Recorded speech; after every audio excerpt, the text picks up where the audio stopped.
ഇങ്ങനത്തെ fake friends നിങ്ങൾക്ക് ഉണ്ടായിട്ടുണ്ടോ? അവരെ ഗ്രൂപ്പിൽ നമ്മൾ വന്ന് മിണ്ടിയാലോ മിണ്ടിയിലേലോ അവരാരും ശ്രദ്ധിക്കത്ത പോലും ഇല്ല. നമ്മൾ അവിടെ ഒരു ഇൻവിസിബിൾ പേഴ്സൺ ആണ്. നമ്മൾ ഹാപ്പി ആണോ സാഡ് ആണോ അവരാരും അത് ശ്രദ്ധിക്കത്തില്ല. പിന്നെ നമ്മൾ അവർ വെച്ചിരിക്കുന്ന കാര്യം എന്താന്ന് വെച്ചാൽ അവർക്ക് ഓരോ ആവശ്യങ്ങളുണ്ട്, അതിന് വേണ്ടിയിട്ട് മാത്രമാണ് വെച്ചിരിക്കുന്നത്.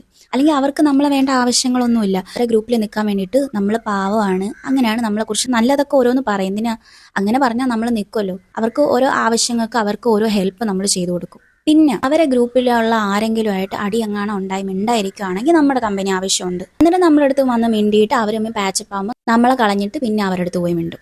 പിന്നെ നമ്മൾ ആവശ്യമില്ല. ഇങ്ങനെ ഓരോ ആവശ്യങ്ങൾക്ക് വേണ്ടിയിട്ട് നമ്മൾ നിന്ന് കൊടുക്കേണ്ട യാതൊരുവിധ കാര്യവുമില്ല. അന്നേരം ആ ഗ്രൂപ്പിൽ നിന്ന് അങ്ങ് പോവുക, അതാണ് ചെയ്യേണ്ടത്. എൻ്റെ ലൈഫിൽ കൂടുതലും ഫേക്ക് ഫ്രണ്ട്സ് ആയിരുന്നു. വിരലിലെണ്ണാവുന്ന ഒന്നോ രണ്ടോ ട്രൂ ഫ്രണ്ട്സേ എനിക്ക് ഉണ്ടായിട്ടുള്ളൂ. അതുണ്ടായത് തന്നെ വലിയ കാര്യമായിട്ടാണ് ഞാൻ കരുതുന്നത്.